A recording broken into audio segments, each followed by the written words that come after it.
हादसा दुखद था, लेकिन कंस के खुराफाती दिमाग ने उसका भी फायदा उठा लिया। हुआ यह कि उन्हीं दिनों मथुरा में एक पागल औरत का आतंक फैल गया, जिसका नाम अंतरा था। दरअसल वह अपने 2 बच्चों की अचानक मौत का सदमा बर्दाश्त नहीं कर पाने के कारण पागल हो गई थी। स्वयं के बच्चों की मौत ने उसके मानस पर ऐसी चोट की कि वह सब बच्चों की शत्रु बन बैठी, अर्थात वह मानसिक रूप से। और एक दिन इसी पागलपन के चलते उसने मथुरा के एक बगीचे मार डाला। स्वाभाविक तौर पर इससे भी पूरी मथुरा में हाहाकार मच गया। यहाँ तक कि इस हादसे के बाद मथुरा में बच्चों ने घर के बाहर निकलना ही बंद कर दिया। इस चक्कर में बेचारे बच्चों का तो जीना ही दुश्वार हो गया। उधर क्रोधित मथुरा वासियों ने उसका नाम पूतना रख दिया। यहाँ तक भी ठीक, पर जब कंस तक यह खबर पहुंची तो उसके खुराफाती दिमाग में तत्क्षण एक योजना ने जन्म ले लिया। कंस को अंतरा का यह पूतना स्वरूप इतना भा गया कि भयभीत कंस को पूतना के रूप में आशा की एक किरण दिखाई देने लगी। बस क्या था, उसने तुरंत पूतना को राजमहल बुलवाया। लेकिन कंस के दुर्भाग्य से इस हादसे के सदमे ने पूतना के मानस पर ऐसी विपरीत चोट की कि वह सामान्य हो गई, अर्थात वह पूतना ना होकर 100% अंतरा हो गई थी, पूरी तरह सामान्य और पूरे होश में। लेकिन इधर कंस को तो उसका पूतना स्वरूप ही भाया हुआ था। उसकी आवश्यकता भी पूतना थी, अंतरा नहीं। अतः उसने अंतरा से ही पूतना का काम लेने की ठान ली। भय व लोभ के 2 धारी हथियार का उपयोग करते हुए कंस ने अंतरा को नंदपुत्र कृष्णा की हत्या करने का निर्देश दिया। अंतरा कंस की ये बात सुनते ही बुरी तरह चौंक गई। कंस को इससे क्या, वह पूरी तरह मक्कम था। और इससे पहले कि वह कुछ सोच समझ पाए, कंस ने अंतरा के हाथ में एक जहर की शीशी थमाते हुए कहा, इस शरद पूर्णिमा को नंद जी के यहाँ एक भव्य नृत्य समारोह रखा गया है। तुम्हें उस समारोह में जाना है और मौका पाते ही अपने वक्ष पर यह जहर लगाकर दूध पिलाने के बहाने कृष्णा को यह जहर चटाना है। यह जहर चाटते ही वह तत्क्षण मर जाएगा और इसके साथ ही तुम्हारा काम भी समाप्त हो जाएगा। उधर अंतरा, जो अब पूरी तरह स्वस्थ थी, स्वाभाविक तौर पर मन से ऐसा कोई दुष्ट कृत्य करने को राजी नहीं थी। लेकिन वह कंस से कुछ न कह पाई, चुपचाप जहर की शीशी लेकर चल दी। अंतरा उस दिन से ही काफ़ी बेचैन रहने लगी। पहले ही निर्दोष बच्चों की हत्या के प्रायश्चित में जल रही अंतरा को एक और हत्या के दबाव ने बुरी तरह परेशान करके रख दिया था। इधर इन सब बातों से बेखबर गोकुल में शरद उत्सव की तैयारियां जोरों पर थीं। इस बार यह समारोह नंद जी के बरामदे में न रखकर विशाल खुले प्रांगण में रखा गया था। मैं भी बड़े उत्साह से उत्सव की तैयारियों में अपना हाथ बटा रहा था। यूँ भी मेरे लिए यह जीवन का पहला उत्सव था, अतः उत्सव के नाम से मेरा पूरा उत्साहित होना स्वाभाविक था। हालांकि शरद उत्सव क्या होता है यह मैं नहीं जानता था, लेकिन उत्सव की चल रही जोरदार तैयारियों ने मेरे मन में उत्सुकता अवश्य जगा दी थी। और यही कारण था कि मैं भी इन तैयारियों में बढ़ चढ़ कर भाग ले रहा था। जब भी कोई पुकारता, अपने छोटे छोटे हाथों से दौड़ दौड़ कर फूलों के हार ग्वालों को दे आता, जो हाथों हाथ उसके तोरण बनाकर लटका दिए जाते। बाकी सब तो ठीक, पर उत्सव की धूम धड़ाके से चल रही तैयारियों के चलते अब मेरे दिन काटे नहीं कट रहे थे। बस मुझे उत्सव के दिन का बड़ी बेचैनी से इंतजार था। आखिर शरद पूर्णिमा की वह रात भी आ गई। चांद से मेरे लगाव के कारण पूर्णिमा को मैं वैसे ही ज़्यादा उत्साहित रहता था। ऊपर से आज उत्सव का दिन भी था। स्वाभाविक तौर पर मैं सुबह से ही प्रसन्न था व आज मेरे हर कार्य में गजब की फुर्ती भी थी। यही हाल माँ यशोदा का भी था। उसने स्वयं को अपने हाथों से मुझे अति सुंदर वस्त्रों व गहनों से सजाया था, साथ में मोर पंख तो लगाया ही था। वैसे उत्साह सिर्फ हम तक सिमट कर नहीं रह गया, पूरा गोकुल उत्साह से भरा नजर आ रहा था। हालांकि सबसे ज़्यादा उत्साहित मैं ही था और शायद इसलिए प्रांगण में सबसे पहले भी मैं ही पहुंचा था। यूं भी प्रांगण था क्या, घर से 2 फरलांग की दूरी पर ही तो था। बस मैं तो पहुंचते ही प्रांगण को निहारने में खो गया। सूरज की ढलती किरणों के साथ प्रांगण निहारना वाकई अच्छा लग रहा था। जगह जगह मेरी सहायता से लगी फूलों की मालाएं बड़ी अद्भुत लग रही थी। खासकर पेड़ों की शाखाओं पर तो वे बड़ी उठ कर आ रही थी। वहीं यदि खुले चौगान की बात करूं तो इसके 3 तरफ ज़मीन दरिया बिछी हुई थी। निश्चित ही यह हम सबके बैठने की व्यवस्था थी। बीच में काफ़ी खुली जगह छोड़ी हुई थी, शायद यहीं उत्सव होना था। अभी मैं यह सब नज़ारा देख ही रहा था कि कुछ गोप बंधु भी आ गए। निश्चित ही वे तैयारियों का अंतिम जायजा लेने जल्दी आ धमके थे। उनके आते ही मैं रंग गया। वे भी मुझे आया देख बड़ा प्रसन्न हुए। ये तो ठीक, पर उनकी देखा देखी मैं भी एक हाथ कमर के पीछे रख के उनके पीछे पीछे ऐसे चलना शुरू हो गया मानो मैं भी तैयारियों का जायजा ले रहा हूँ। इतनी देर में कुछ गोपियाँ भी आ धमकी। वे कुछ ज़्यादा ही सजी धजी थीं। मैं तो उनके आगमन से ही चहक उठा। स्वाभाविक तौर पर उन्होंने भी मुझे देखते ही चारों ओर से घेर लिया था। सच कहूँ तो इस समय बड़ी गोपियों से घिरा छोटा समय बड़ा अजीब लग रहा था। उधर संध्या ढलते ढलते गांव के बुजुर्ग भी आ चुके थे, लेकिन उनमें उत्साह नज़र नहीं आ रहा था जो गोपियों में था। तो गोपियों में कौन सा मेरे जैसा उत्साह नज़र आ रहा था। खैर, कुछ ही देर में नंद जी और यशोदा भी आ पधारी। रोहिणी, भैया व सुभद्रा भी उनके साथ ही आए। उनके आते ही सबने अपना अपना स्थान ग्रहण कर लिया। मैंने भैया के साथ माँ के पास ही अपना स्थान ग्रहण किया। सभी बुजुर्ग भी यहाँ वहाँ फैल कर बैठ गए, लेकिन गोपियाँ अब भी प्रांगण के मध्य में ही खड़े हुए थे।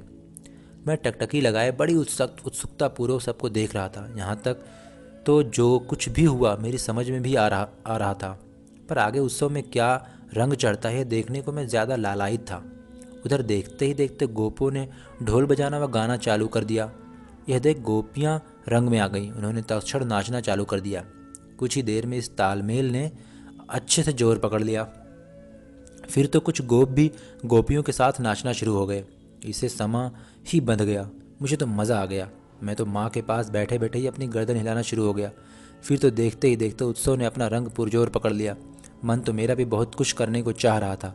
उत्साहित भी सबसे ज़्यादा मैं ही था, पर क्या करूं, उम्र का तकाजा कुछ ज़्यादा करने की इजाज़त नहीं दे रहा था। उधर धीरे धीरे कर सभी उत्सव के रंग में रंगते जा रहे थे। यानी नाच गान अब सिर्फ गोपियाँ तक सीमित नहीं रह गया था, अब तो कुछ महिलाएं भी नाचने पहुंच गई थीं। तभी वहाँ कुछ औरतों के साथ पूतना आ गई। किसी को शक ना हो इसलिए वह अच्छे से साज श्रृंगार करके आई थी। वाकई इस समय उसकी सुंदरता किसी देवी से कम नज़र नहीं आ रही थी। उधर पूतना ने एक और चालाकी की थी। वह स्थानीय औरतों के झुंड के साथ ही उत्सव प्रांगण पहुंची थी ताकि हर कोई उसे मेहमान समझ बैठे। वह किसकी मेहमान है यह प्रश्न भी ना उठे। वह जिससे हंस के बात करे सब समझे उसकी मेहमान है। और तो और प्रांगण में घुसते ही वह सीधे नृत्य करने ही पहुंच गई। उसने प्रारंभ से ही नाच की वो धूम मचा दी। सब देखते रह गए। प्रथम दृष्टि में ही वह काफ़ी श्रेष्ठ नृत्यांगना मालूम पड़ रही थी। उधर गोपियाँ तो पहले ही पुरजोर नाच रही थीं और अब तो माहौल बनता देख माँ यशोदा भी नृत्य करने पहुंच गई थी। इधर माँ को नाचते देख मैं भी उत्साहित हो उठा। वह फुदकते हुए 2 ठुमके माँ के साथ मैंने भी लगा दिया। कहने का तात्पर्य पूतना के आते ही माहौल अपनी पूरी रंगीनियत के साथ उभर आया था। इस समय नाच सभी रहे थे, फिर भी मानना पड़ेगा कि सब एक तरफ और वह एक तरफ थी। सचमुच उसकी नृत्य प्रतिभा व सुंदरता दोनों अद्भुत थी और यही कारण था कि वह देखते ही देखते उत्सव का प्रमुख आकर्षण बन गई थी। इधर एक तो मैं उत्सव के नाम से पहले ही उत्साहित था, ऊपर से उत्सव के चढ़ते रंग ने मुझे और उत्साहित कर दिया था। बस अब तो मौका देख मैं भी बार बार नाचने पहुंच जाया करता था। उधर मेरे जाते ही सारी गोपियां मुझे घेर लेती। वो ताली बजा बजा कर मेरा उत्साह बढ़ाती। गोप भी जोर जोर से चिल्लाते, नाच कन्हैया नाच। इससे उत्साहित हुआ मैं और जोर से फुदकने लगता। दूसरी तरफ भैया को नृत्य में कोई रुचि नहीं थी। नृत्य क्या, उन्हें तो उत्सव में भी कोई विशेष रुचि हो ऐसा नहीं जान पड़ रहा था। वे अपने दूर बैठे ही ये सारा तमाशा देख रहे थे। देखने दो, अभी तो यहाँ पूतना की नृत्य प्रतिभा ने सबको मोहित कर रखा था। मैं स्वयं भी अपनी छोटी उम्र के बावजूद पूतना के नृत्य से अत्यधिक प्रभावित हो रहा था। इतना ही नहीं, उसके वस्त्र और वस्त्र पहनने की शैली दोनों मुझे अत्यंत आकर्षित कर रहे थे। यानी नृत्य, वस्त्र और सुंदरता पहचानने की प्रतिभा मुझमें बचपन से ही कूट कूट कर भरी हुई थी। और इस पर खूबी यह कि अपने इस गुण को मैंने ना सिर्फ मरते दम तक निखारा बल्कि उसे ताउम्र संभालने भी रखा। इधर मजे की बात यह भी थी कि मैं ही पूतना से प्रभावित हो रहा था ऐसा नहीं था। पूतना भी मेरे फुदकने व नृत्य में रस लेने से बड़ी प्रभावित नजर आ रही थी। वह मेरी हर अदा को बड़े प्यार से निहार रही थी, यहाँ तक कि अब तक अनेकों बार हमारी नज़रें भी टकरा चुकी थी। खैर, अब रात काफ़ी हो चुकी थी, सारे बच्चे जा चुके थे, भैया भी सो चुके थे। उधर अब गोपियाँ भी थोड़ी थकी थकी सी लग रही थी, लेकिन पूतना की ऊर्जा अद्भुत थी। वह अब भी नृत्य किए जा रही थी। सच कहूँ तो इस समय माहौल में रंगीनियत सिर्फ उस एक के कारण बनी हुई थी। हालांकि मेरी आंखें भी अब गहराने लगी थीं। इधर मेरी आंखें गहराई देख यशोदा तुरंत मुझे सुलाने ले गई और थकान इतनी थी कि पड़ते ही सो गया। मेरे सोते ही यशोदा ने दरवाज़ा बंद कर दिया। वो बाहर से कुंडी लगाकर फिर प्रांगण में जा पहुंची। उधर पूतना की नज़र बराबर मुझ पर लगी हुई थी। सही भी था, क्योंकि नृत्य तो एक बहाना था, दरअसल तो वह यहाँ खास मकसद से आई हुई थी। खैर, ये तो पूतना की बात हुई। पर उधर अब थकान सभी के सर चढ़कर बोलने लगी थी। परिणाम स्वरूप नृत्य काफ़ी ढीला पड़ गया था, पर जारी अब भी था। इधर नाच गान में आई सुस्ती से पूतना को यह समझ आ ही गया कि अब सब कुछ बहुत लंबा नहीं चलने वाला, और एक बार समारोह समाप्त हो गया तो मुझ तक पहुंचना मुश्किल हो जाएगा, यानी अभी नहीं तो कभी नहीं। बस ये सोच सबकी नज़रें चुराते हुए वह घर में प्रवेश कर गई, और कहने की ज़रूरत नहीं कि घुसते ही सीधे मेरे कक्ष की ओर बढ़ी। वहाँ पहुँचते ही बड़ी स्फूर्ति से कक्ष में घुसते हुए उसने दरवाजे की कुंडी भीतर से बंद कर दी। फिर तत्काल मेरे पास आकर बैठ गई और मुझे प्यार से निहारने लगी। शायद सोता हुआ मैं उसे कुछ ज़्यादा ही प्यारा लग रहा था। यूं भी मुझ जैसे बच्चे पर किसको प्यार नहीं आएगा। लेकिन अचानक क्या हुआ कि वह बुरी तरह बेचैन हो उठी। उसके माथे पर पसीने की बूंदें उभर आई। शायद उसे अपना मकसद याद आ गया, शायद वह इस महापाप के ख्याल मात्र से घबरा उठी थी। तो यूं भी मेरे जैसे प्यारे बच्चे को, और वह भी सोते हुए, मारना किसी के लिए इतना आसान कहाँ था। फिर पूतना स्वभाव से कोई राक्षसी थोड़ी ना थी। अब राक्षसी हो या नहीं, उसे कंस के सौंपे कार्य को तो अंजाम देना ही था। अतः अनायास ही उसने अपने वक्ष बाहर निकालकर उस पर जहर लगाया और फिर तेजी से मुझे उठाकर अपनी गोद में बिठाने का प्रयास करने लगी। इधर स्वाभाविक तौर पर मैं उसकी उम्मीद से कहीं ज़्यादा भारी था। बस इसी खिंचातानी में मेरी आंख खुल गई। एक क्षण को तो उसे अचानक अपने कक्ष में पाकर मैं चौंक गया, लेकिन दूसरे ही पल उसके द्वारा की जा रही जबरदस्ती के पुरजोर विरोध में उतर आया। फलस्वरूप हम दोनों के मध्य खींचतान का एक नया ही खेल चालू हो गया। अब वह तो यूं ही यह सब बेमन से कर रही थी। बस इसी संघर्ष में उसके वक्ष पर लगा जहर शायद उसी के हाथों उसके होठों पर जा लग गया, या जाने क्या, लेकिन वह वहीं ढेर हो गई। खैर, चाहे जो हो, मेरा बालक मन यह मानने लगा कि मैंने उसे संघर्ष में हरा दिया। मैं इस विजय से प्रसन्न होकर उसके ऊपर चढ़कर बैठा हुआ लगा जोर जोर से कूदने लगा। अब आप मानेंगे नहीं कि इस समय मेरी स्वाभाविक मुस्कुराहट मेरे होठों पर उभर आई थी। यूं भी विजय मुझे शुरू से पसंद थी, और समय के साथ तो जीतना मेरी फितरत होती जा रही थी। ऐसे में स्वाभाविक तौर पर हर विजय मुझ में एक नई प्रसन्नता की तरंग जगा ही देती थी। यह तो मेरी बात हुई। उधर मरने के पश्चात अचानक पूतना की भयंकरता बढ़ने लगी। उसके खुले बाल व वक्ष भयंकरता में बढ़ोतरी कर रहे थे। उसकी ज़बान भी पूरी तरह से बाहर निकल आई थी, और यह कम था तो होठों के पास खून का काला धब्बा भी उभर आया। मुझे अच्छे से याद है कि उस समय उसके शरीर का ऊपरी हिस्सा बिस्तर पर था, वो पांव नीचे लटक रहे थे, लेकिन मैं नासमझ अब भी उसकी छाती पर सवार होकर तालियां बजाते हुए कूदे जा रहा था। उधर बाहर बहुत देर तक जब पूतना नजर नहीं आई तो सबसे पहले माँ को शंका हो गई। वो सीधे ही अपने कक्ष की तरफ दौड़ी।